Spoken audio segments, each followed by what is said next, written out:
여러분이 4차원이라서 말을 잘 못하는 걸까요? 오늘 이 영상은 지금 제가 말씀드리는 분들에게 해당하는 영상입니다. 말을 하다 보면 너 좀 특이하다? 4차원 아니야? 라는 이야기 들어본 적 있으신가요? 제가 교육원에서 1대1로 개인 레슨을 쭉 진행합니다. 사실은 그룹 수업, 단체 수업, 스피치 교육은 다 효과가 있습니다. 근데 그 안에서도 본인이 정말 어떤 부분들이 필요로 하는지에 대한 것들을 캐치해서 수업을 듣는다면 훨씬 더 큰 효과가 있습니다. 실제로 저희 교육생들의 이런 피드백들이 꽤 있어요. 그래서 제가 오늘 이 주제를 한번 가지고 와봤습니다. 자, 그러면 4차원이라는 개념이 뭔가를 한번 찾아볼게요. 제가 사전적으로 찾아봤거든요. 4차원 정의 중에 하나입니다. 엉뚱하고 기이한 성격이나 성질 또는 그런 사람을 해당합니다. 대화에서 4차원은 어떤 부분일까요? 대화를 하다 보면 좀 상대방의 말에 엉뚱하게 반응하는 사람이 있습니다. 또 뭔가 내가 생각하는 것과 다르게 반응하는 사람들이 있어요. 그런 분들을 우리가 흔히 4차원이라고 할 텐데요. 저는 4차원이 꼭 나쁘다고 생각하지는 않습니다. 그냥 그분들의 특성 중에 하나예요. 근데 대화를 할 때 오해가 생길 수 있게 대화를 하는 건 좀 우리가 체크를 해봐야 되겠죠. 제가 이 4차원으로 들릴 수 있는 말을 잘 전달하지 못하는 맥락을 두 가지로 짚어봤습니다. 첫 번째는요. 키워드에 집중해서 실제 그 텍스트가 전하고 있는 말의 맥락을 잘 파악하지 못합니다. 4차원이라는 이야기를 듣는 분들의 특징 중에 하나인데요. 예를 들어 볼게요. 제가 예문을 가지고 왔어요. 상대방이 이렇게 얘기를 합니다. 내가 어제 집에 갔는데 강아지 상태가 좀 안 좋아 보이더라고. 어딘가 아픈가 싶어서 들여다봤더니 토를 많이 해놓은 거야. 그래서 진짜 너무 걱정되더라. 이렇게 말을 했어요. 그러면 우리 4차원이라고 생각되는 또는 말을 좀 엉뚱하게 대답하시는 분들은 여기에서 어떤 반응을 보이냐? 자, 여러분이라면 어떤 반응을 보이겠어요? 자, 그분들은요.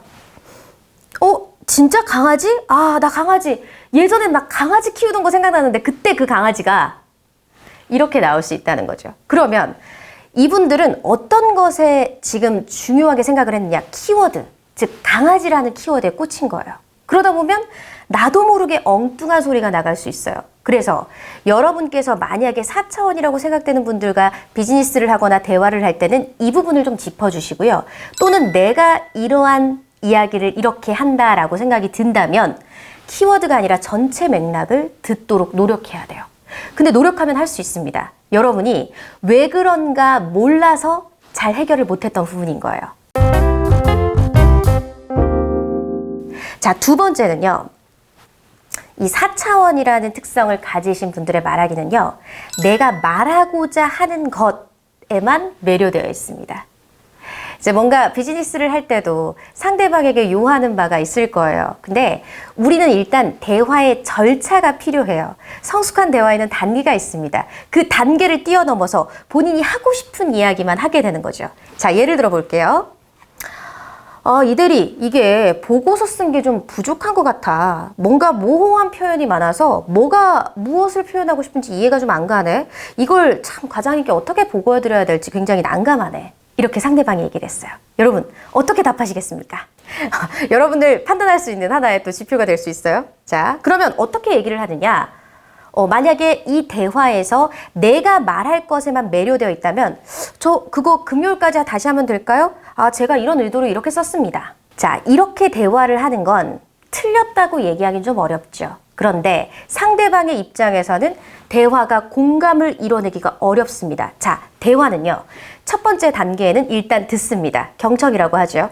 그 다음에는 내가 반응을 해줘야 돼요. 그 다음 여러분들의 생각을 전달하는 것이 대화일 겁니다. 자, 그러면 이렇게 얘기를 해야 되겠죠? 참 난감하네. 이해가 안 가네. 과장님, 이해가 안 가셨군요. 제가 난감하게 해드렸나 보네요. 근데 죄송하지만 제가 어떤 부분들이 좀 모호한 표현이었을까요? 말씀해 주시면 고치도록 하겠습니다.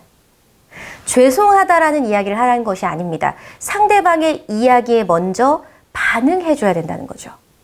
나 정말 이거 월요일까지 끝내는 거 너무 힘들다. 야, 그 월요일까지 다 할 수 있는 거 아니야? 뭐 남들 다 하는데 뭐 다 그렇게 하는 거지. 가 아니라 그래, 힘들 수 있어. 월요일까지 그 기한 맞추는 거 굉장히 좀 까다롭지. 라고 하는 게 상대방의 말에 공감을 이루는 부분인 것 같아요. 자, 무슨 얘기냐? 내가 상대방의 말에 동의를 할 수도 있고 그렇지 않을 수 있어요. 하지만 상대방의 말에 이해하고 있다라고는 전달해야 되지 않을까요? 그래야 서로 간에 뭔가 공감을 이룰 수 있는 원활한 대화가 되지 않을까라는 생각이 듭니다. 상대를 오해하지 않게 만들도록 하는 대화법. 그게 우리 비즈니스 또는 우리에게 필요한 영역이 아닐까요? 대화, 화법이라는 부분들을 교육하다 보면 수강생들의 피드백이 그런 피드백이 있어요. 선생님, 저는 대화를 할 때 에너지가 너무 많이 뺏겨요. 그래서 대화를 좀 줄이는 편입니다. 근데 제가 비즈니스에서 이번에 대화를 굉장히 열심히 해야 돼요. 뭔가 발표를 해야 돼요. 여러분, 목소리도 대화도 에너지를 쓰는 일입니다. 그런데 이 에너지를 다양한 상황에서 여러 가지의 반응으로 활용해 보셔야 여러분들이 에너지를 효율적으로 쓸 수 있게 돼요. 너무 안 쓰시게 되면 나중에 정말 필요한 에너지를 분산해서 내가 효율적으로 쓰기가 어렵습니다. 에너지를 적극적으로 한번 사용해 보세요.